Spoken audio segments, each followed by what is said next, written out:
want a different type of t-shirt that's sometimes spiritual and sometimes inspirational with a different message from month to month, then go to fantline.myshopify.com for the month of August Fantline Book of Quotes shirt. The effects of slavery on today's black person. Wow, there's so many things to talk about, but I'll narrow it down to several, like our diet. Back in the slave days, weekly food rations, usually cornmeal, lard, some meat, molasses, peas, greens, and flour, were distributed every Saturday. Vegetable patches or gardens, if permitted by the owner, supplied fresh produce to add to the rations. Morning meals were prepared and consumed at daybreak in the slaves' cabins. The day's other meals were usually prepared in a central cookhouse by an elderly man or woman who was no longer capable of strenuous labor in the field. The peas, the beans, the turnips, the potatoes, all seasoned up with meats, and sometimes a ham bone was cooked in a big iron kettle. And when mealtime came, they all gathered around the pot for a good heaping of this food.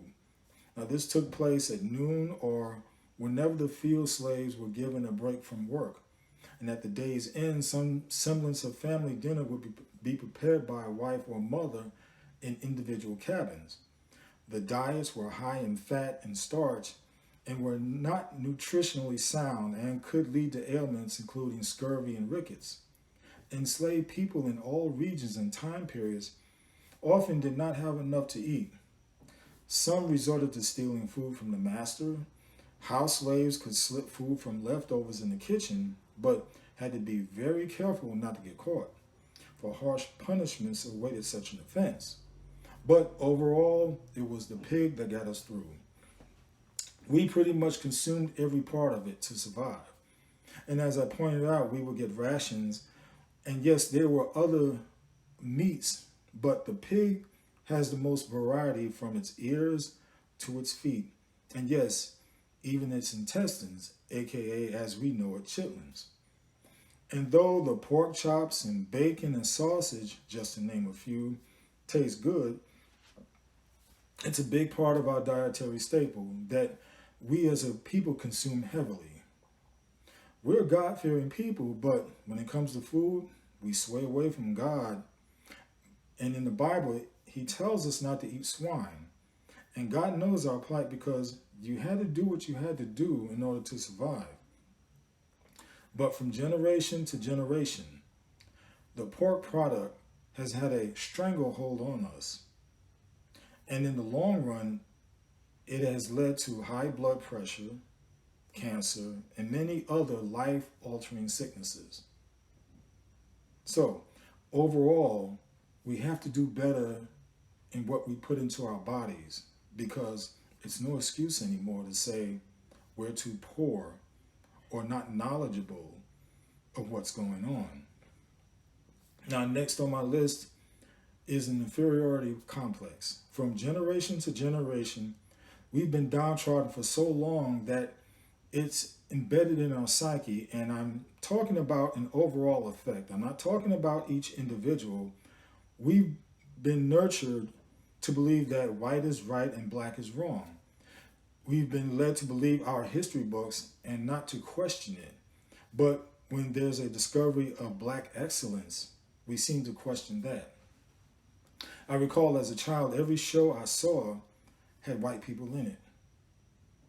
Very rarely any blacks. Do you watch cowboy and Indian movies? Do you notice all cowboys were white and they were the good guys and all Indians were the bad guys?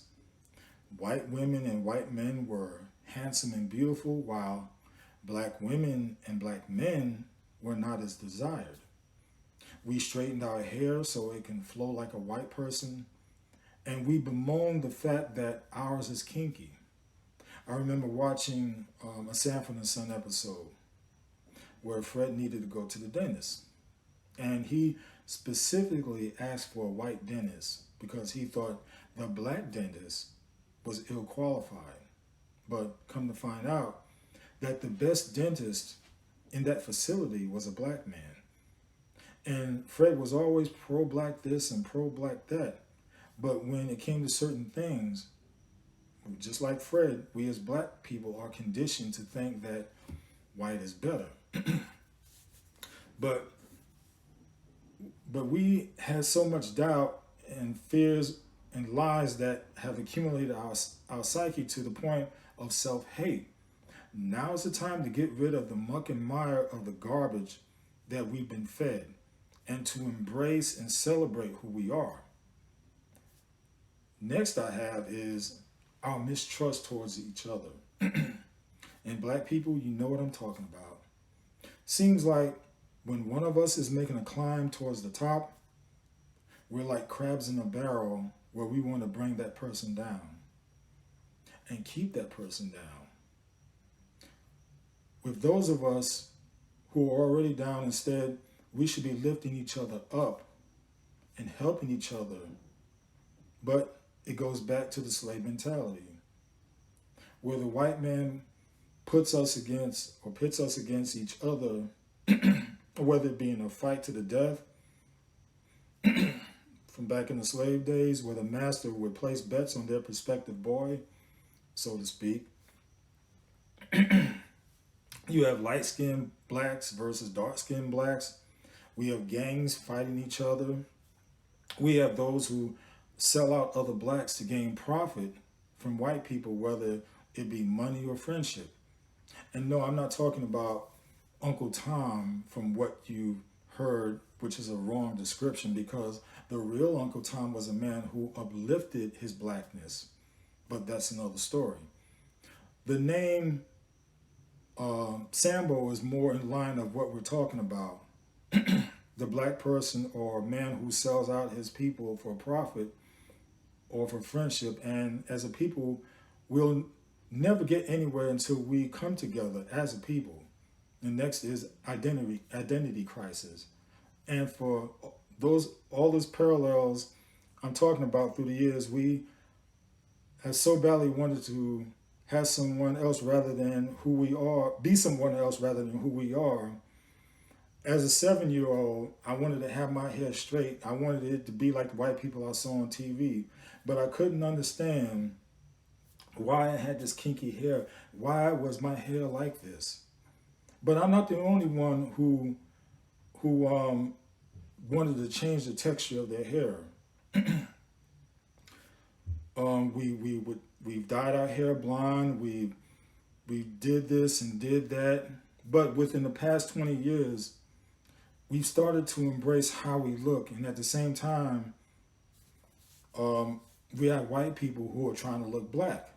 But still, we have a massive identity crisis, because what do you see is what I'm talking about is on the surface, because deep down, we're still trying to find out who we are. Who we are God's blueprint. Who we are the original people.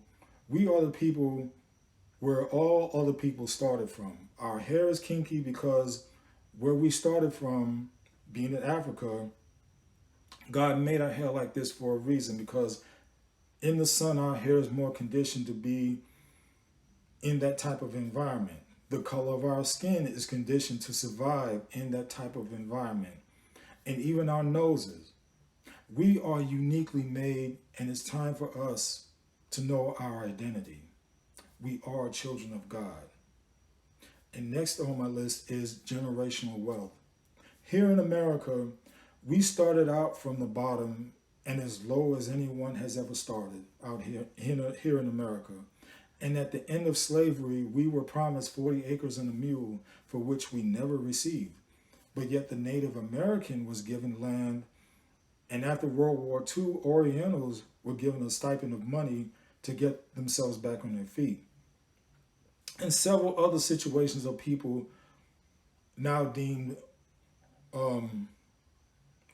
people that were not deemed white, who were given money because they were wrong. Heck, even now, people from India can come over here and do very well monetarily and still keep their citizenship as an Indian. But we as black people speak about retribution, and we're told to get over it.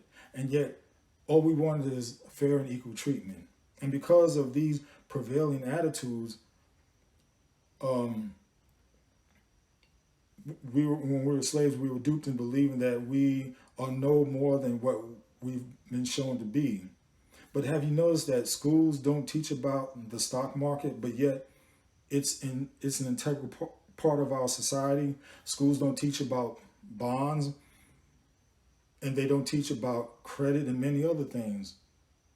When it comes to finances, but yet our white counterparts somehow know how to maneuver and handle these things from generation to generation.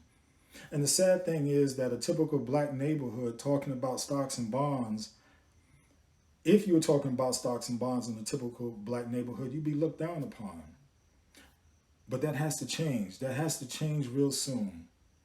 And lastly, it seems like we have a disconnect with Jesus within the past 20 to 30 years. It seems like more and more young black Americans are going away from Jesus and embracing Allah, or not even embracing God at all. And the reason for this is going back to the slave days, whereas now you have so-called intellectuals explaining that the Bible is full of lies or contradictions, and that the Bible is the white man's religion and not the blacks. And we have more and more people trying, or more or less buying into this, and that's wrong. That's just wrong, and it's a shame because the Bible is all about us, and especially in the Old Testament. But where this comes from, it's nothing but lies, and the fact that white people who call themselves Christians twisted things from the start and molded and shaped it to be it the Bible to their liking so much that over the decades and generations and years, people have brought into this lie. You look at movies in the religious genre and they show nothing but white people. So no wonder we think, or some of us may think, that it's the white man's religion when that's all they've seen. But the thing is that these images of them, of us, well, not us, but of white people, are lies. You have black people who don't want to believe me, but they'll believe a white man giving out these lies. But black people are in the Bible from the start. We were created in his image, and we are of his image. Enough said.